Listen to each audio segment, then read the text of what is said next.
Mercredi 25 décembre 2019, mesdames et messieurs, bonsoir, merci de nous choisir encore dans votre émission Grand Carrefour. Vous l'aurez compris, c'est bien le dernier numéro de cette année 2019. Merci de nous avoir tenu compagnie jusqu'ici. Eh bien, point politique de cette émission cet après-midi, il est de formation technicien supérieur en télécommunication, directeur général du groupe Primo Saudissarles. Homme d'église, père de 4 enfants, mais la surprise, c'est qu'on le retrouve aujourd'hui sur le terrain politique. Quelles sont ses réelles motivations? Que veut-il faire exactement pour le Togo, la politique togolaise? Nous en parlons dans cette émission. Eh bien, je parle bien évidemment d'apôtre Arlonco Soji Gabriel, celui avec qui nous aurons amené cette petite discussion cet après-midi dans ce dernier numéro de votre émission Grand Carrefour. Apôtre Soji Gabriel, bonsoir, merci d'être à ce plateau avec nous. Merci de m'avoir invité. Alors, je le disais tantôt, on vous connaît en affaires, on vous connaît aussi sur les pupitres d'église. Mais aujourd'hui, vous avez cette ardeur de vous positionner sur le terrain politique. D'entrée de jeu, quelles sont vos réelles motivations à aller sur ce terrain? Merci. Et vous savez, monsieur Dieudonné, mes réelles ambitions, ou bien ce qui me motive à être sur ce terrain politique aujourd'hui, c'est, je dirais, c'est un appel. Pour moi, c'est un appel comme l'appel d'être leader d'église, d'être pasteur. C'est aussi un appel pour faire quelque chose à mon pays. Je suis togolais comme tout autre togolais et je vois ce que mon peuple vit, le quotidien du peuple togolais. Je le fais déjà dans mon église. Je prie, j'aide, je pousse les gens à aller de l'avant. Mais maintenant, il faut le faire sur l'échiquier national. Aider maintenant le peuple togolais. Voir le peuple épanoui. Voir le peuple dans la paix et dans la joie. C'est ça mes réelles motivations qui me poussent à être sur le champ politique aujourd'hui. Pourquoi l'avoir décidé maintenant? Pourquoi pas avant? Non. Vous savez qu'il faut toujours décider un seul jour. C'est-à-dire qu'il faut toujours un jour pour décider. Et c'est le moment. C'est le moment, selon vous. Alors vous, aujourd'hui, vous prônez une autre politique. Quelle est cette autre politique que vous prônez exactement, Soji Gabriel? Je prône la politique de développement et de paix. C'est ça, la politique de développement. Vous savez, être leader, ou le leader dont on a besoin aujourd'hui, ou que j'incarne, c'est un leader qui est un leader de proximité. C'est un leader qui vit le quotidien de son peuple. Un leader dans lequel ses administrés se voient. C'est-à-dire qu'ils voient leur espoir en lui. Et un nombre d'États, quand je dis un nombre d'États, pas politiquement parlant, mais un nombre d'États, c'est un homme vraiment qui est comme un père, qui ressent ce que le peuple ressent, qui vit parmi le peuple, qui sait quand le peuple a faim, qui sent quand le peuple est dans un besoin. Là, je peux l'appeler en même temps un visionnaire. Quelqu'un en qui tout le peuple voit une lueur d'espoir. Que voilà, au travers de cette personne, quelque chose va changer. Un homme qui a quoi? Qui anticipe les besoins de son peuple. Pas quelqu'un qui construit des routes quand les gens n'ont pas de l'argent pour acheter leurs denrées alimentaires. Mais quelqu'un qui est, c'est-à-dire, je m'explique comme ça, qui a quoi? C'est-à-dire, il est déjà là à anticiper, c'est-à-dire voir de loin ce dont le peuple a besoin. C'est de cette leader dont j'incarne aujourd'hui. Alors, apôtre Soji Gabriel incarne un leader visionnaire qui prévoit, ou alors qui est dans la grande vision, qui anticipe sur les besoins de sa population. Est-ce que vous pensez que d'autres personnes n'avaient pas prôné cette même façon de voir les choses avant vous? Oui, avant moi, d'autres personnes le font, mais moi j'ai vu que ce n'est pas assez. Alors il faut que moi aussi, j'apporte ma pierre à la construction. C'est cela. Vous ne craignez pas toutes les critiques qui seront formulées contre vous parce que vous quittez les affaires. Ça dit que vous avez quitté complètement les affaires ou vous serez aussi dans les affaires, aussi dans les politiques? Au fait, je ne vais pas quitter les affaires. Très bien. Vous n'allez pas non plus quitter l'église? Je ne vais pas non plus quitter l'église puisque l'église, c'est une vocation. Je suis appelé à faire l'œuvre de Dieu toute ma vie. Donc, je vais continuer par être l'homme de Dieu que je suis, prêcher comme je prêche toujours, et aussi aller au boulot, et faire mes affaires comme je le fais, et continuer par faire la politique. Vous ne craignez pas les critiques qui seront formulées contre vous après avoir pris cette décision d'incarner aujourd'hui ce leader charismatique, ce leader qui anticipe sur les besoins des autres? Et vous savez, nous sommes en Afrique. Quoi que vous fassiez, vous serez critiqué. Il y aura toujours des critiques, mais des critiques constructives et des critiques dans lesquelles vous allez même retirer ou bien soutirer des choses pour aller de l'avant. Je sais qu'il y aura des critiques puisque je ne peux pas avoir l'unanimité. Je suis un homme d'église. Même Jésus n'a pas eu l'unanimité dans son pays Israël.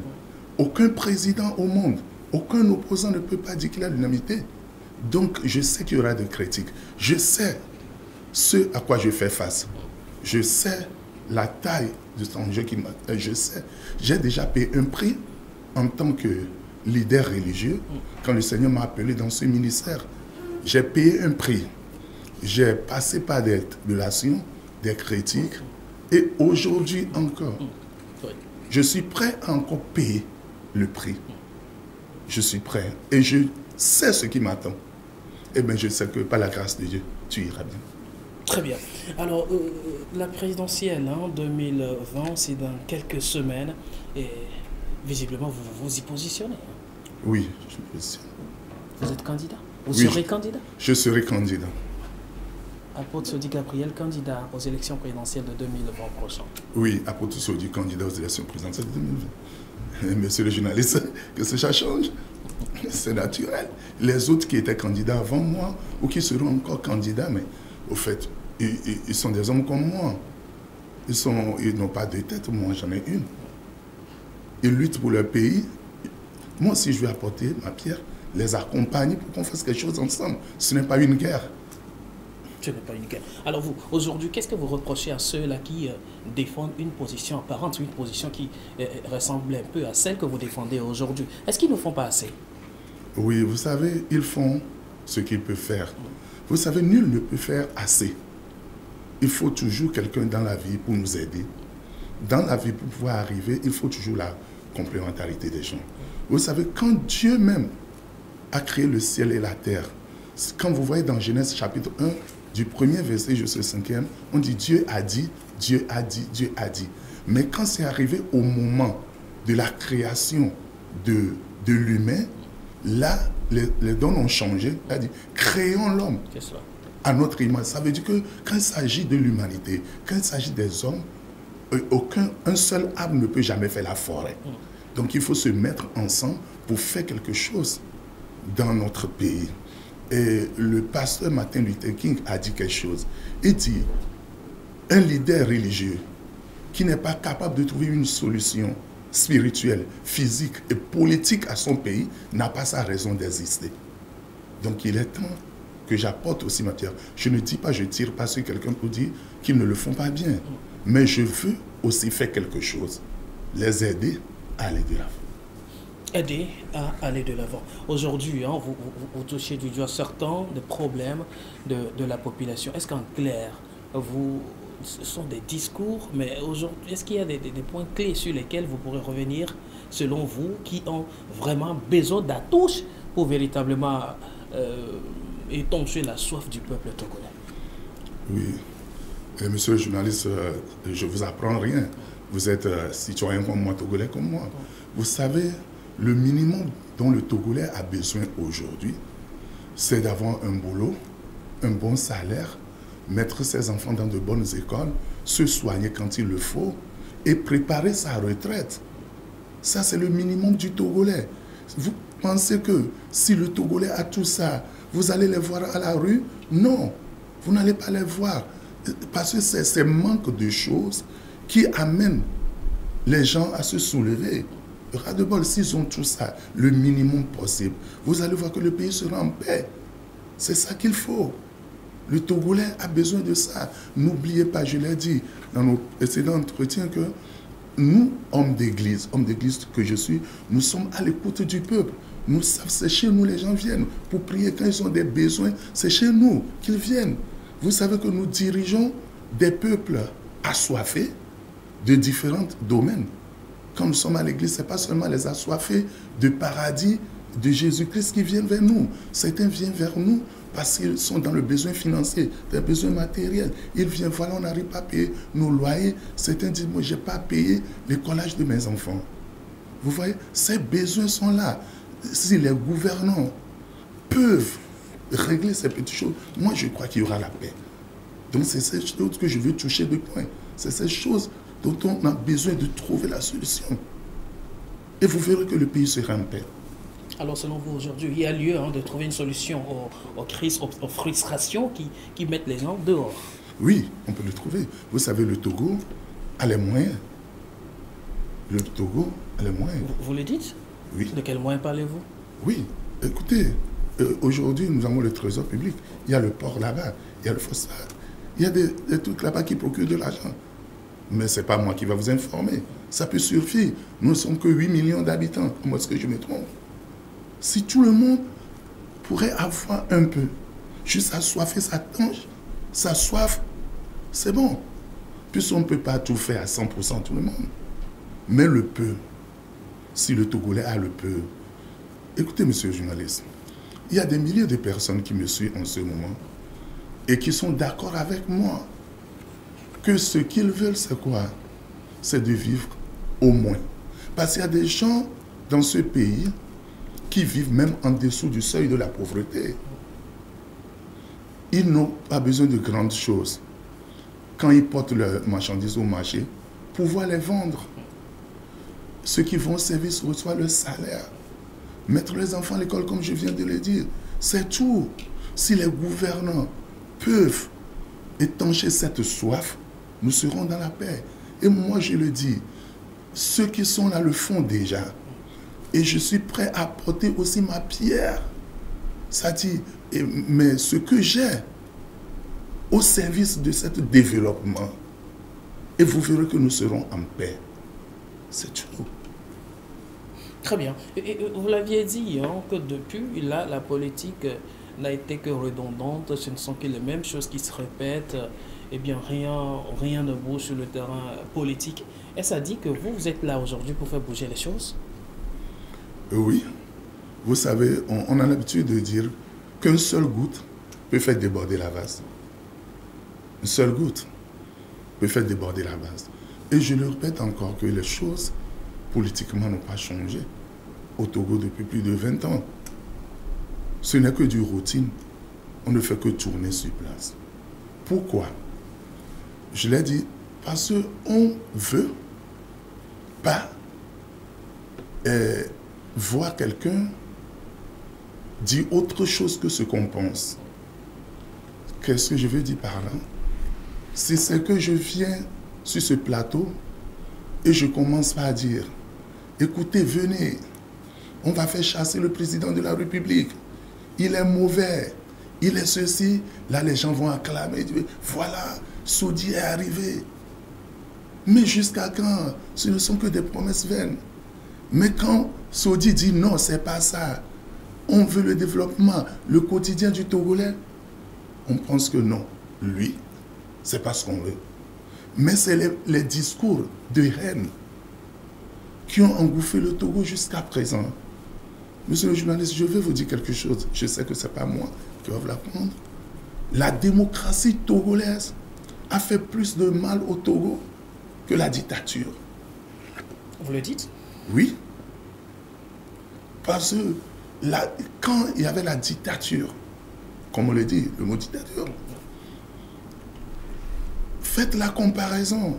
Depuis l'avènement démocratique qui nous est imposé par l'Occident, qu'on croit comme un moyen, les gens ont mal compris la démocratie. On pense que quand on parle de la démocratie, quand il y aura la démocratie, on va se lever un matin, on viendra nous donner de l'argent. C'est-à-dire, c'est comme si les choses vont changer comme par magie ou par miracle. C'est ce que les leaders ont fait croire aux gens, qu'il y a la démocratie maintenant, et on a mis de la reine, inculqué la reine dans le subconscient des gens, comme si c'est celui qui dirige le pays, qui est mauvais, il faut le faire partir pour que les choses changent. Et vous allez voir, Il faut compter les morts qu'il y a eu depuis Frojadin jusqu'à présent. En ce moment, moi, j'étais gosse. J'étais aussi allé à Frojadin. Peut-être que je serai moi seulement, je ne serai pas celui que les gens connaissent en ce moment. Des gens ont perdu leurs enfants. Des gens sont partis en exil. Ils sont restés jusqu'à présent. Qu'est-ce qui a réellement changé? Le peuple nous écoute. Il est temps qu'on se dise la vérité. Rien n'a changé. C'est le peu qu'on en a qu'on a détruit. Des gens sont restés infimes jusqu'à présent. Des gens ont perdu leur mari. Des gens, on ne peut même plus mettre pied au Togo. Mais les leaders d'alors, beaucoup d'entre eux, aujourd'hui, ont changé de fusil d'épaule. Et ils sont du côté du système qu'ils ont combattu. Donc, ça doit changer. Maintenant, il faut que les choses changent d'une autre manière. La cohésion, le dialogue, chercher l'intérêt supérieur de la nation peut changer les choses au Togo. Qu'est-ce que vous combattez aujourd'hui? Je ne combats rien. Je ne combats rien. Ce que je développe plutôt, c'est l'instrumentalisation de la démocratie à ses propres fins. L'instrumentalisation de la démocratie pour amener la division, la haine, le tribalisme, la division entre le peuple, entre le nord et le sud, que les gens appellent des fiefs. Des fiefs des leaders politiques. Ça veut dire que quand, par exemple, vous êtes d'une autre partie que moi, peut-être que dans certains quartiers, je ne peux plus y aller parce qu'on me connaît en tant que membre de tel parti. Non, ce n'est pas ça la démocratie. La démocratie ne doit pas nous tuer. La démocratie doit nous réunir. La démocratie doit nous mettre ensemble pour avancer. Apprécier l'autre quand il le fait bien. Et dire non quand il le fait bien. Même, il ne faut pas être seulement là à dire qu'il ne le fait pas bien. Ce que toi aussi, tu as apporté tes idées pour qu'ensemble on puisse le faire. C'est ça. Sinon, je ne combats personne. Vous l'avez dit, hein, qu'il faut aller aujourd'hui peut-être dénoncer le système et non dénoncer des individus. Oui. Alors, comment pensez-vous dénoncer un système si vous ne le combattez pas? Vous savez, on peut dénoncer sans combattre. Parce que dénoncer, c'est juste quoi? Quand la personne ne le fait pas bien, vous lui dites non. Ce que vous faites là, selon voilà telle thématique, ça ne devait pas être là. On peut le faire avec des propositions, bien sûr, que voilà ce qu'il faut faire. Mais combattre, c'est quoi? C'est d'être dans un radicalisme total et on voit la chose blanc, mais on ne veut pas l'appeler blanc parce que c'est l'autre qui le fait. C'est ce qui n'est pas bon. Alors il faut avoir aujourd'hui un esprit d'ouverture. Un esprit d'ouverture. Quand c'est bon, on dit c'est bon. Quand c'est mauvais, c'est mauvais. L'adversaire politique n'est pas un ennemi. Parce qu'il faut quelqu'un toujours pour diriger le pays. Il faut quelqu'un pour être au service de cette personne pour pouvoir le faire. C'est ça. Apôtre dit Gabriel, potentiel candidat à la prochaine présidentielle au Togo. Est-ce que vous pourrez nous revenir un peu sur le type de leader, de président que vous voulez être pour le Togo? Oui. Voilà le type de leader que je veux être pour le Togo. Je veux être un leader qui connaît les aspirations du peuple. Je veux être un leader qui connaît les besoins du peuple, qui vit le quotidien du peuple, qui sait quand le peuple a faim et quand il est rassasié. Incarner l'espoir de mon pays. Anticiper les besoins des administrés comme un père. Être quelqu'un qui est prêt à payer le prix, quelle qu'en soit la grandeur, pour que le peuple se sente dans la joie, la paix. Un leader qui amène la paix, la cohésion, l'union, la convergence. Un leader qui veut faire avancer son peuple, qui veut le voir au rang des pays les plus développés de ce monde. Je veux être un leader qui n'est pas en dehors ou bien séparé de son peuple, mais un leader qui vit du jour le jour son peuple. Merci. Et donc, selon vous, aujourd'hui, il faut vraiment mettre les moyens. Hein, il faut mettre les moyens. Est-ce que vous pensez que ce discours sera très accepté par la plupart de vos concitoyens et qui puissent vous apporter leur quiétude? Oui, je sais que les Togolais qui m'écoutent savent de quoi je parle. Ils vivent les mêmes choses que moi. Ils vont me comprendre et m'apporter leur quiétude. Beaucoup diront, vous aviez un passé aussi pas si rose et tout de suite vous en sortez et puis vous voulez être président. Eh bien, qu'est-ce qu'il veut nous montrer? Qu'est-ce qu'il veut? Il sort d'où là? Et ça vous surprend que ces critiques se formulent contre vous? Non, non, non, ça ne me surprend pas. Et comme une partie de la Bible a dit, est-ce que quelque chose de bien sortirait de Nazareth? Vous savez, la rose pousse toujours dans des lieux banals, la rose. Comme vous venez de le dire, monsieur le journaliste, vous venez de dire, les gens vont dire oui, mais Sodi, il est qui? Il n'a pas un passé rose. Voilà, il veut d'un seul coup devenir président de la République. Écoutez, c'est ça même qui me motive à faire quelque chose pour le pays. Le fait de savoir que, bien voilà, je ne suis pas sorti d'une famille bourgeoise, voilà, je n'ai pas un passé rose, il veut devenir... Oui, c'est pour cela que je comprends plus le peuple. Parce que je fais partie de la basse classe. Je fais partie des pauvres. J'ai eu faim comme eux. J'ai vécu dans des quartiers sans électricité comme eux. J'ai eu faim comme eux. J'ai marché à pied comme eux. Comme tous les Togolais d'ailleurs. Mais aujourd'hui, par la grâce de Dieu, j'ai ma vie. Bien sûr que j'embrasse pas avoir des milliards, mais je vis, j'ai mes sociétés, je dirige l'église que le Seigneur m'a confiée. Mes enfants vont dans des meilleures écoles. Maintenant, je suis utilisé comme un instrument aujourd'hui pour pouvoir apporter une solution à ces gens qui sont en train de vivre la même chose que j'ai vécu. Vous savez, si vous n'avez jamais vu un lion dans votre vie, M. Dedolé, quand on vous parle de lion, vous allez juste entendre lion. Mais si vous avez une fois vu le lion dans votre vie, ne serait-ce même une photo, quand on dit lion, vous saurez à quoi vous tenir. Donc, étant quelqu'un qui n'a pas un passé rose, qui est aussi sorti de la basse classe, je sais ce qu'ils sont en train de vivre.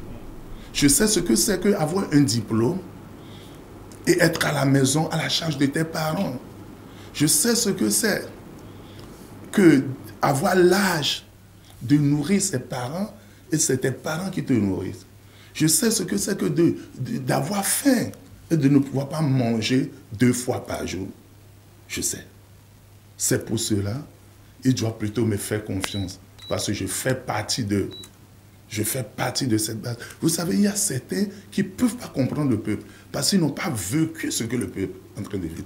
C'est pourquoi je disais tout à l'heure que le leader que je vais incarner, c'est le leader qui vit avec le peuple. Le leader qui vit le quotidien du peuple. Qui fait quoi? Qui anticipe les besoins du peuple. Si lui-même n'a jamais vécu dans ce système, dans cette vie, il ne peut pas le faire. Voilà le leader. Donc je sais qu'on va me critiquer, mais je vais dire, la personne qui me suit maintenant, qui dit, bon voilà, Sodi n'a pas un grand diplôme, il veut être président, je dirais plutôt à la personne qu'il apporte plutôt ses diplômes pour qu'ensemble, avec Sodi, on peut faire quelque chose pour ce pays. Parce que ce n'est pas une course forcément au fauteuil présidentiel. C'est une course noble. Je veux juste apporter ma pierre. Quelqu'un d'autre peut être élu. Mais je serai toujours là, à apporter ma pierre, à l'accompagner. C'est tout. Donc je suis mieux placé pour comprendre. Donc on peut me critiquer, ça c'est bien, mais il faut des critiques constructives. Sodi Gabriel, candidat des pauvres. Candidat de tous les degrés. Candidat de tous les degrés. Très bien. Alors, d'aucuns se poseraient forcément la question sur quoi ils comptent, sur quoi ils comptent, sur qui ils comptent pour tenir ses propos. L'ampleur, comment dirais-je, l'enjeu est de taille. On parle de la présidentielle. Hein? Oui. Sodi Gabriel. Je ne compte sur personne, je compte sur Dieu. C'est lui qui m'a donné la vision. Et il n'y a jamais de vision sans provision. Il a réservé des gens pour m'apporter le soutien. Et je sais qu'avec Dieu, tout est possible. Si la cause est noble, si la bataille vient de Dieu, on ne combat pas pour la victoire, mais on combat dans la victoire. Surtout que mon combat n'est pas un combat politicien, à cause au présidentiel ou tirer sur quelqu'un, mais je défends mon pays. Je compte sur Dieu. Très bien. Alors, s'il arriva qu'au lendemain du 22, l'apôtre Sodi Gabriel ne soit pas parmi les plus nantis du scrutin, comment dirais-je, des urnes, quelle serait la réaction? Non, ce lendemain du 20, je ne fais pas partie des nantis comme vous venez de le dire. Ça ne change rien. Ce que l'aspiration que j'ai, je vais continuer à le défendre auprès de celui qui serait élu jusqu'à ce qu'il le fasse. C'est pourquoi j'ai dit, même si à 1 heure des scrutins, je vois quelqu'un plus mieux que moi qui a les mêmes aspirations, moi je peux le faire. Je l'accompagne. Mais présentement, je suis là, je défends. Donc la personne qui va gagner ou la personne qui sortira vainqueur, je vais toujours continuer à apporter ma pierre. Je pourrais l'aider à faire quelque chose pour le pays. Ce n'est pas forcément d'être élu. C'est cela. Alors, beaucoup se posent aujourd'hui la question si il faut faire confiance à ce monsieur d'église, cet homme d'église, à cet homme d'affaires, parce qu'on en a déjà eu affaire de par le passé, et puis ça n'a donné rien, comme vous l'aviez dit tantôt. Qu'est-ce qui fait la garantie et la différence aujourd'hui avec l'apôtre Gabriel? Vous savez, avant que quelque chose ne change, il faut d'abord un changement de mentalité. Parce que toute personne qui a une vision, ou un porteur de vision, vous savez, est toujours critiqué. Mais il faut d'abord écouter son message. Parce que vous venez de le dire. Quand on veut dire, mais comment est-ce qu'on peut faire confiance à un pasteur d'église? Écoutez, les pasteurs sont mis dans un stéréotype. C'est-à-dire, on croit que bon, les pasteurs, c'est comme si eux, ils n'ont pas le droit de parler de la politique ou bien eux, ils sont classés. Non, écoutez, quand vous dirigez les gens dans votre église, vous faites déjà la politique. Les hommes de Dieu votent, non? Nous votons. Nous supportons des partis.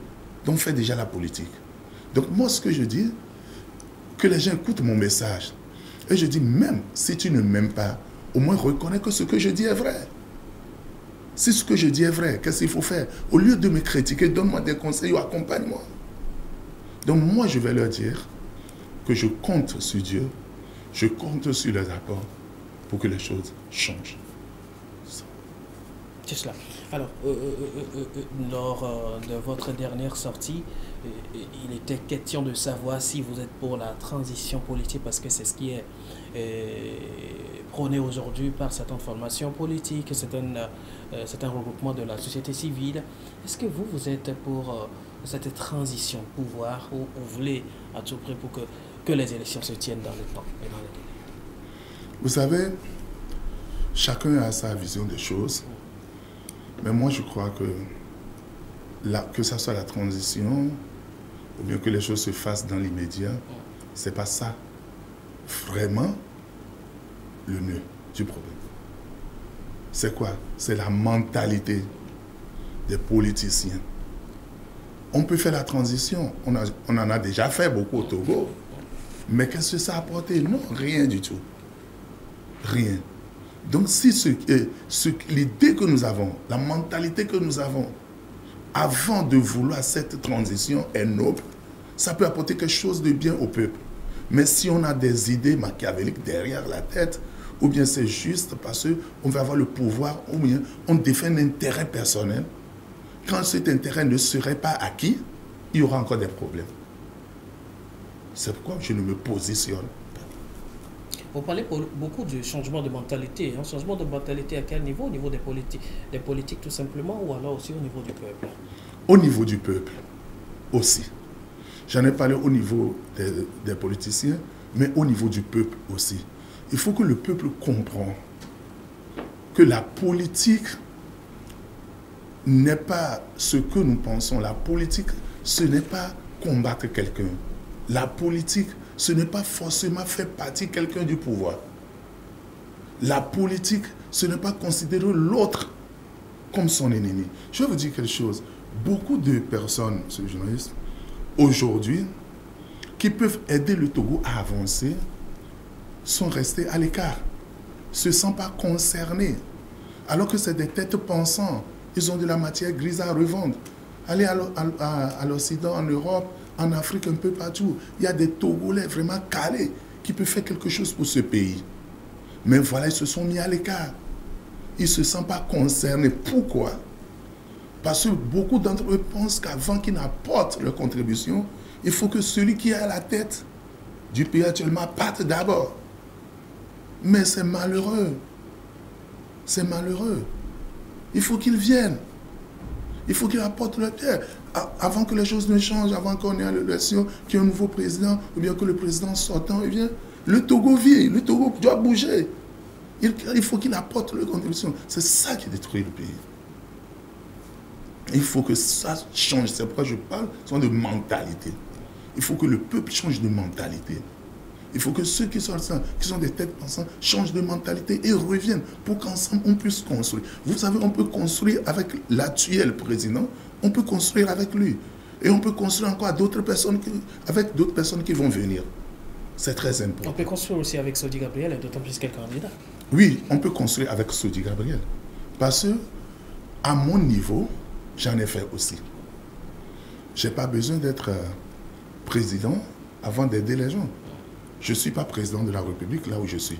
Je suis un homme d'affaires et je suis un homme de Dieu. J'ai des orphelinats, je nourris les orphelins matin, midi, soir.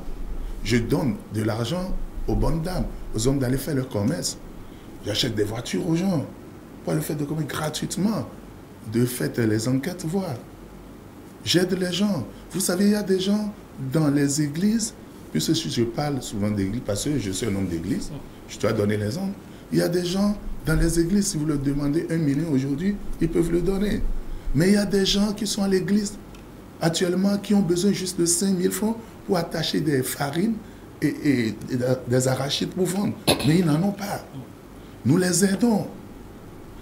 Et maintenant, je suis aspiré à faire plus sur l'échiquier national. Ce n'est pas de l'argent d'église que je prends pour aider les gens. C'est à la sueur de mes fronts. Donc j'en ai fait. Il y a les preuves. Et si on me fait confiance, si le peuple me fait confiance, je pourrais faire plus. Et là, vous êtes en train de parler comme si vous étiez déjà en campagne. Non, je ne suis pas en campagne. Mais je parle à mes frères togolais, à mes sœurs. Très bien. Et je parle aussi à nos gouvernants en même temps. Même s'il me fait confiance aussi, je pourrais aussi apporter mes idées pour faire quelque chose pour le pays. Moi, vous savez, je ne vois pas la date de 20 février. C'est pas ça mon problème. 22 février 2020 est mon problème. Je ne vois pas le nombre de candidatures. Je vois le peuple togolais. Ce que je peux faire pour le peuple togolais aujourd'hui même, c'est ça. Le développement aujourd'hui. C'est ça. Le développement aujourd'hui. Et beaucoup l'ont dit, hein. Et on mise sur le développement. Et par après, ça devient miser que sur la politique. Est-ce sûr que vous n'allez pas peut-être changer cette tangente et aller dans un autre sens parce que le pouvoir saoule après? Oui, l'avenir saura nous le dire. Je ne vais pas dire Je ne vais pas répondre. Qu'on me fasse confiance et on verra. Je sais que je tiens toujours mes paroles et le Seigneur va m'aider à faire quelque chose pour ce pays. Très bien. Vous l'aurez compris, apôtre Sodi Gabriel, je le disais tantôt, homme d'église, mais qui se jette à l'eau de la politique au Togo, et qui se positionne aussi parmi le pléthore de candidats qui s'annoncent pour la présidentielle de 2020, 22 février prochain déjà, démarre la grande course pour y sélectionner une seule tête pour le fauteuil présidentiel. C'est bien avec lui que nous sommes en train de discuter cet après-midi dans cette émission Grand Carrefour. Il entend faire autrement la politique. Quelle est cette autre manière de faire la politique? C'est justement de cela dont il est question dans cette émission ce après-midi. Apôtre Sodi et Gabriel, eh bien, si vous avez demandé aujourd'hui vos grandes soifs pour la réussite de la politique togolaise, que répondrez-vous? Je répondrai que là serait la réconciliation et la recherche de l'intérêt supérieur de la nation. C'est ces deux choses qui pourraient faire avancer. Ne sont pas que des discours politiques, là? Non, ce n'est pas des discours politiques, c'est une réalité. Si vous faites l'état des lieux, c'est la division. C'est la division même, comme l'hymne, l'ancien hymne national, celui qui a changé l'hymne actuel, et l'hymne du RPT, du président Yadema, qui dit « Si nous sommes divisés, l'ennemi s'infiltre dans nos rangs pour nous exploiter ». Vous savez que c'est la division qui engendre toutes ces choses. Mais s'il peut y avoir la réconciliation, et surtout, Dieu donné un problème. Quand vous êtes un père, et les enfants savent que vous avez les moyens de les aider, de leur faire des choses, mais ils ne le voient pas, ça peut les amener à se rebeller, ça peut les amener à penser des coups bas. Mais s'il y a un dialogue, c'est un compromis, tout le monde sait que c'est ce qui est, c'est ce qui doit être fait, tu serais compris, tu serais porté dans leur cœur, ils savent, voilà ce que tu es en train de faire. C'est comme par exemple un monsieur dont la femme ne connaît pas le bulletin de paie. Peut-être que le monsieur gagne 100 000 francs par mois, mais comme la femme ne connaissait pas le bulletin de paie de l'homme, il peut penser que le monsieur gagne des millions. Mais s'il connaît le bulletin de paie de l'homme, il saura que, ah voilà, c'est ce qu'il faut faire quand et ce qu'il faut faire quand. Donc il faut un dialogue, il faut une ouverture par les leaders, c'est-à-dire un leader, comme je l'ai dit tantôt, un leader qui porte le peuple dans son cœur, et le peuple aussi le porte dans son cœur. Il y aura vraiment, je ne sais pas, une communion, et le pays va avancer facilement. C'est très important. Et vous trouvez la solution magique pour cette réconciliation dont vous parlez? Non, il n'y a pas de solution magique, ni miraculeuse. La seule chose qui peut amener ça, c'est quand nous allons nous mettre ensemble pour dialoguer et mettre les profits du peuple devant nos profits. Et on a déjà fait des dialogues. Pourquoi ne pas en faire entre nôtres? Cette fois-ci, avec la franchise de cœur. Hein? Alors tous ces propos feront en sorte que certains vous traitent de béquilles du pouvoir en place, et vous répondez quoi? Béquille de pouvoir en place. Vous me faites rire. Écoute, je ne suis béquille de personne, ni d'aucun pouvoir. Mais je pourrais être l'allié de toute personne ou de toute mouvance qui défend les mêmes idéaux que moi. C'est ça. Si un jour on me voit se mettre ensemble, soit avec l'opposition ou le parti au pouvoir, ça veut dire qu'ils ont les mêmes aspirations, ils portent le peuple dans leur cœur comme je le porte. C'est ça. Donc je le suis le béquidou. Tout le monde parle aujourd'hui du peuple, hein, mais il y a peuple dans le peuple. De quel peuple parlez-vous, Sodi? Je parle du peuple togolais en général et du bas peuple en particulier. Le peuple qui n'arrive pas à manger 2 fois par jour. Le peuple qui n'arrive pas à payer la scolarité de ses enfants. Qui n'ont pas de soins adéquats. Au lieu de vivre, sont en train de survivre. Je parle de ce peuple. Dont je suis issu, bien sûr. C'est pourquoi je comprends plus ce peuple. Oui, je parle de ce peuple. C'est ce peuple que je porte dans mon cœur. C'est ce peuple que je veux voir heureux. C'est ce peuple que je veux voir posséder. Ouf de soulagement. Je veux voir nos bonnes dames, nos femmes revenues du marché avec joie. Je veux voir le Zémidjaman revenir avec joie. Je veux voir ce diplômé s'occuper de sa famille. Je veux voir le Togolais dans la paix, dans la joie et dans la concorde.